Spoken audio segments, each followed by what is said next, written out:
And welcome back to a special Great Day Live. Throughout this hour, we are here at the Kentucky Center for African American Heritage. We've moved a little bit. We moved over into the pavilion lobby here, and I think that's just one of the exciting things, because we want you to come visit here, is all the different spaces and how they're used in such an interactive way. We are standing in front of the civil rights self-guided markers here with Kate Fossil, professor at U of L, women's studies, gender sexuality studies, founding director of the Institute of Social Justice. I could go on and on and on and on, but very instrumental in making sure that there was a self-guided tour of these civil rights markers, definitely. Yes, absolutely. Thanks. And I'm a historian by training, so this is my field. I've written a lot on the Black freedom movement in Louisville, various social movements, and I just felt that this was an important addition to, as the city has grown throughout the 21st century in tourism, this is an important part of the story. Important part. And what was it also like to kind of make sure that there were markers along the way and it was accurately represented? Because I'm sure you're probably still getting information on, we need this additional marker and this additional marker. How did it come together? Well, it's not all about markers, right? So the markers are a separate process, but we use the markers as kind of, anchors for what we, this route. And we basically, I assembled a group of historians and people knowledgeable in history from the community. There were 4 or 5 of us, and just sat down and brainstormed the important sites. But honestly, there were like 40 of them. Well, you can't have a tour with 40 stops, and really 22 is a lot.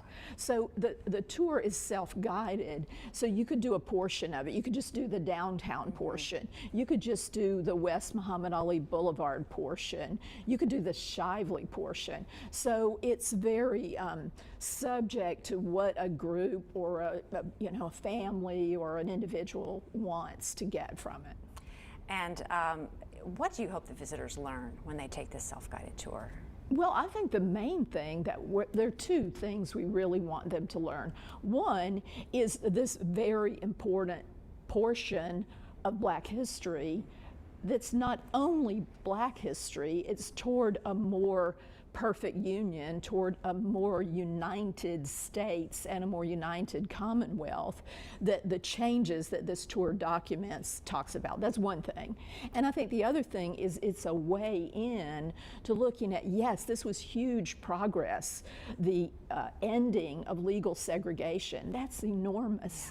But there's a lot of unfinished business for the Black community in Louisville and more broadly. And so it's a way into talking about that and a way to introducing that, yes, to youth in the Black community, but as importantly to white Louisvillians and other Louisvillians of various ethnicities who aren't aware of this story and should be. And what are some of the landmarks along the way? What can we see along the tour? Let's say if we're in downtown. Okay, taking the downtown portion. The first thing that I think that we have partners in the tour, and the Kentucky Center for African American Heritage is a partner. I did this tour on behalf of the Ann Braden Institute for Social Justice Research at the university, so we were the lead on the tour, but KCAAH was our partner. Muhammad Ali Center is our other partner, so that would be an important starting place. I think the Western Branch Library, which was literally the first library in the nation, or certainly in the South, set up exclusively for Black patrons who were excluded from white libraries at that time. That's a very important site. But if you're right downtown, you can see both a Kentucky Highway marker and a series of artistic markers along 4th at Chestnut that document the desegregation of those downtown businesses in the 1960s at a time when, downtown Louisville was really like the place to go. Yes. Well, we can get those brochures and information, I know, here at the Kentucky Center for African American Heritage. If you want to stop by to begin taking the self-guided tour, they have a wonderful pamphlet that will help you kind of guide your way. And Kate, thank you so much for taking the time. You're quite welcome.